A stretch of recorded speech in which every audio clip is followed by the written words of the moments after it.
Maintenant, nous allons voir, enfin, un peu plus en détail, ce que nous donne cette interface des produits. Comme nous avons vu la liste des produits, nous allons attaquer maintenant les noms du produit. Il y a une chose qui est très importante ici, c'est que quand vous cliquez sur le nom du produit, peu importe les produits, vous avez des informations liées à ces produits de manière détaillée. Pourquoi? Parce que sur le tableau ou dans les tableaux, vous ne voyez que les informations de manière condensée. Et là, je vais cliquer sur les noms du produit. En cliquant sur les noms du produit, j'ai les informations détaillées de ces produits. J'ai le nom du produit ici. J'ai le nom du produit ici. J'ai l'image du produit. J'ai le SKU du produit, la marque, l'unité qui est en pièces, le type de code barre qu'utilisent les produits, la disponibilité de ces produits dans certains pays. Et là, c'est en quelque sorte les sites commerciaux où ces produits est vendu, peut être vendu. Nous avons les catégories, nous avons la sous-catégorie qu'appartiennent ces produits, nous avons géré les stocks, il est mentionné en oui. Quand la rubrique gérer les stocks est oui, cela veut dire que c'est un produit physique, quantifiable. Quand la rubrique gérer les stocks est non, cela veut dire que c'est un produit service qui n'est pas quantifiable. La quantité d'alerte, c'est D. Cela veut dire quoi? Quand les stocks de ces produits atteignent D ou inférieur à D, le système nous alerte que le produit D in 1 type C OTG adaptateur câble est en rupture des stocks. Est-ce que le produit est expirable? Ça nous dit que le produit ne peut pas expirer, ça nous informe tout de suite. Taxe applicable au produit, cela veut dire que le produit n'a pas de taxes. Type de taxe de vente, non plus. Type de produit, c'est un produit unique.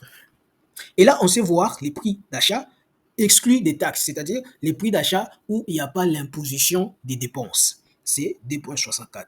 À part ça, nous avons les prix d'achat inclus de l'impôt. Cela veut dire quoi? Les prix d'achat où il y a imposition des dépenses. Je donne un exemple. Si vous achetez un produit à 1 $, c'est ça le prix d'achat. Maintenant, si le fait d'acheter ces produits, vous avez y à payer les transports, vous avez y à payer d'autres dépenses, ces dépenses-là sont des impositions qui vous a amené ou vous avez rempli pour avoir ces produits-là. Alors, si vous voulez gérer ces impositions, vous allez mettre les prix d'achat à un autre prix et puis les coûts d'achat à un autre prix. Mais le plus souvent, on met toujours les prix d'achat égal au coût d'achat. Marge bénéficiaire, c'est la marge des bénéfices une fois que vous aurez vendu ces produits. Le prix de vente par défaut exclut des taxes, c'est-à-dire le prix de vente de ces produits sans qu'il y ait l'imposition. Prix de vente par défaut inclut des taxes, c'est le prix de vente où il y a imposition. Souvenez-vous, je vous avais dit que vous pouvez vendre un même produit avec des prix différents. C'est ce qu'on appelle les prix des groupes. Un même produit peut être vendu au grossiste, un même produit peut être vendu au détaillant. Et là, on aura les différents prix par rapport au grossiste, au détaillant, et etc., etc. L'image des variations du produit, ici. L'image des variations, par exemple, vous pouvez avoir un produit t-shirt, mais vous avez plusieurs variations des produits t-shirt par rapport à la couleur. Vous avez t-shirt rouge, t-shirt vert, t-shirt orange. Et vous aurez des images pour les différentes variations. Ici, nous avons les détails liés au stock du produit. Et on peut nous dire que non, les codes barres 3598 du produit ça, dans l'emplacement H360 Shop, il a un prix unitaire de 5,56.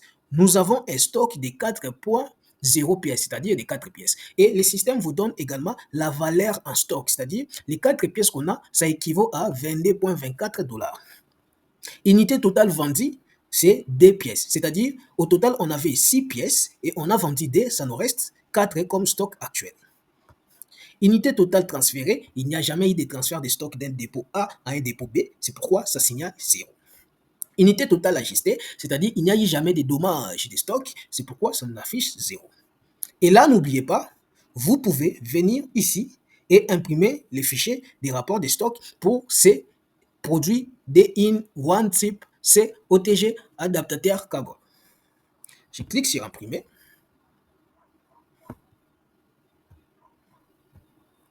Je clique sur imprimer. Voilà. Voilà ce qu'on a.